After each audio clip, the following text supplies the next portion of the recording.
Assalamualaikum warahmatullahi wabarakatuh. Perkenalkan, nama saya Ranti Puspitasari, NPM 2021520029, Prodi Akuntansi. Di sini saya akan menjelaskan mata kuliah Sistem Informasi Manajemen tentang bisnis elektronik global dan kolaborasi.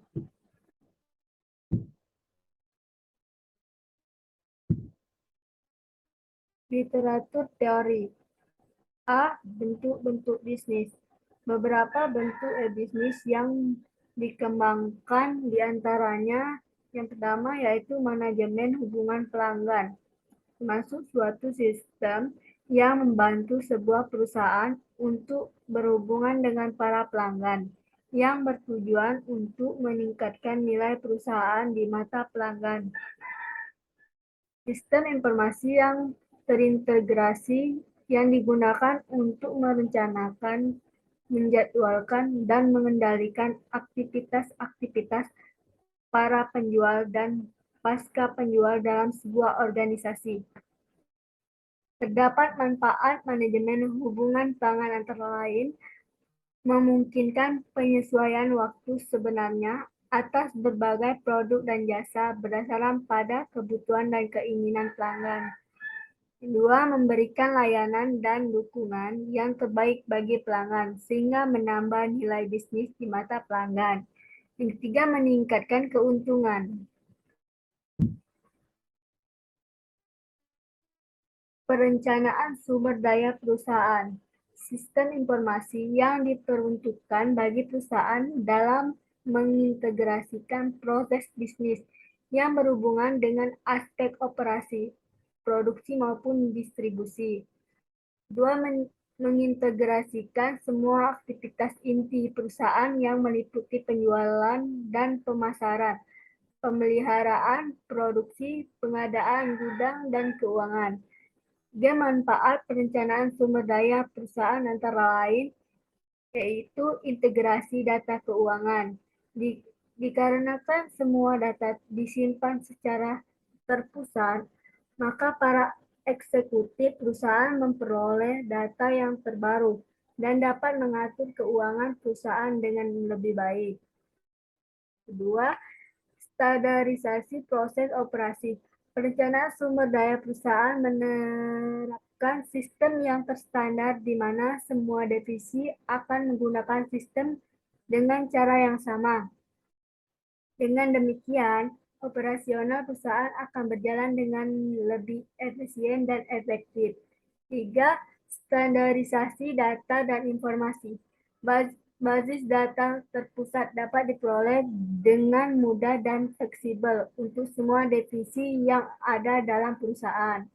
Yang ketiga yaitu manajemen rantai pasokan, termasuk aplikasi terpadu yang memberikan dukungan sistem informasi dalam hal pengadaan barang dan jasa bagi perusahaan, sekaligus mengelola hubungan di antara mitra untuk menjaga tingkat kesetiaan produk dan jasa yang dibutuhkan oleh perusahaan secara optimal.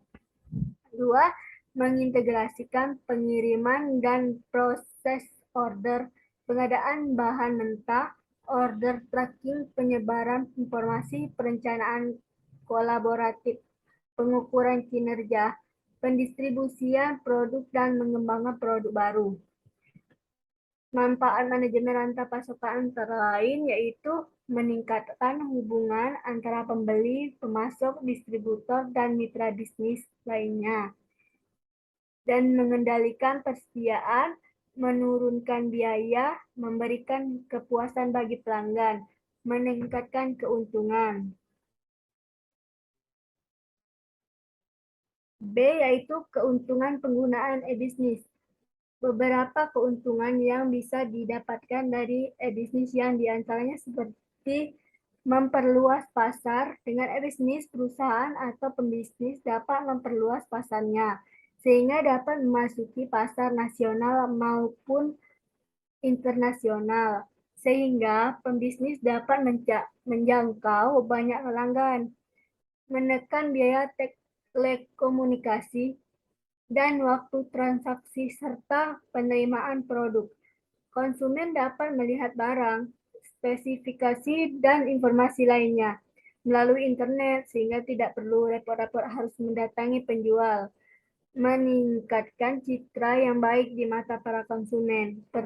Tentunya dengan pelayanan yang baik juga, sebab dengan media internet informasi dapat dengan cepat tersebar. C yaitu melebihi bisnis yaitu maaf C yaitu kelebihan bisnis yaitu memudahkan akses bisnis baik antara penjual dan pembeli maupun di antara sesama rekanan bisnis. Membuat target konsumen tepat sasaran. Hal ini karena melalui bisnis penjual dapat mengatur kemana saja target pemasaran. Menghemat waktu, baik penjual maupun konsumen tidak harus tiap saat bertatap muka secara langsung, di mana ini akan membantu untuk efisiensi waktu. Tidak membutuhkan modal yang terlalu besar melalui bantuan teknologi dan sistem informasi, para pelaku bisnis tidak perlu khawatir mengenai ketersediaan modal yang terdapat besar. Hal ini dapat disiasati dengan mengoptimalkan e-bisnis sebagai alat promosi dan alat komunikasi. D. Kekurangan e-bisnis. Kekurangan e-bisnis yaitu pertama membatasi interaksi sosial. Hal ini karena komunikasi bisnis dilakukan secara online atau menggunakan bantuan teknologi saja, sehingga intensitas pertemuan antara penjual dan pembeli menjadi terbatas. Yang kedua, berisiko terjadi penipuan dikarenakan proses transaksi tidak dilakukan secara langsung, maka rawan terjadi tindak penipuan. Biasanya hal ini terjadi pada pebisnis pemula yang masih minim mengetahui mengenai bisnis di internet. Ketiga, rawan terjadi gangguan. Seperti yang kita ketahui, bahwa apapun kegiatan yang melibatkan mesin sebagai alat bantu berisiko untuk terjadinya gangguan seperti kehilangan sinyal, kerusakan jaringan, atau kesalahan sistem. Yang E, manfaat dan hambatan. Bisnis manfaat dan hambatan yaitu terdapat bagi perusahaan atau pembisnis perorangan. Pertama yaitu memperpendek jarak. Dua, memperluasan pasar. Tiga, biaya terkendali. Efisien, cash flow terjamin, manfaat lainnya. Bagi konsumen, efektif, biaya terkendali, aman secara fisik, harga murah dan fleksibel. Bagi masyarakat pada umumnya, peluang kerja baru, wahana kompetisi. Bagi dunia akademik, yaitu tantangan baru, para peneliti tertantang untuk melakukan analisis terhadap pergeseran pola bisnis, membuka kerangka baru dalam penjualan jasa pendidikan. Yang F, yaitu kolaborasi terhadap bisnis sosial. Tujuan dari sistem dan informasi ini adalah untuk membantu para pekerja di sebuah perusahaan untuk menarik sebuah informasi yang dibutuhkan untuk mencapai tujuan yang diinginkan, melakukan koordinasi terhadap rencana dan tindakan. Sistem informasi tidak dapat membuat keputusan, merekrut atau memecat orang, menandatangani kontrak, menyetujui kesepakatan, atau menyesuaikan harga barang dengan pasar. Sebuah bisnis membutuhkan sistem yang khusus untuk mendukung kolaborasi dan kerja tim untuk menghasilkan tujuan yang ingin dicapai. Apa itu kolaborasi? Kolaborasi merupakan sebuah kerjasama dengan orang lain untuk mencapai suatu tujuan bersama.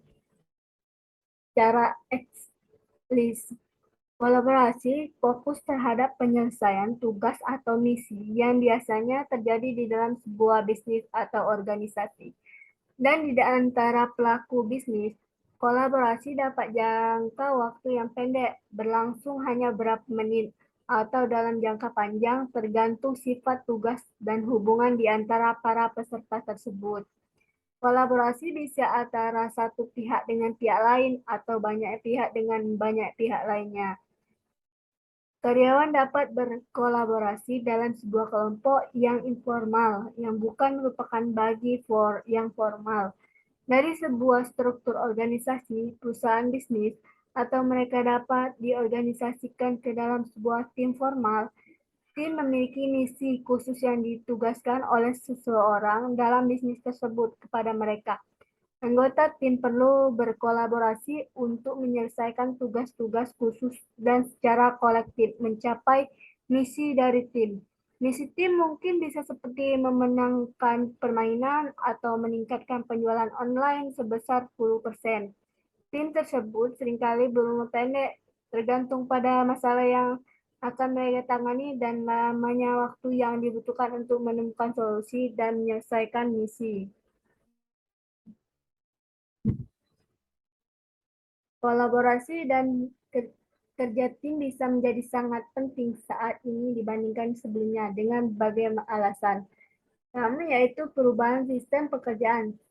Sifat pekerjaan telah berubah dari pabrik manufaktur pekerjaan perkantoran ke komputer di mana setiap tahapan dalam proses produksi terjadi secara independen antara satu dengan lain dan dikoordinasikan oleh seorang pengawas pekerjaan diatur dalam pembagian.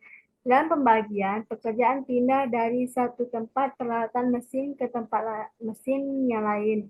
Dari satu bagian ke bagian lainnya, hingga produk tersebut menjadi selesai saat ini.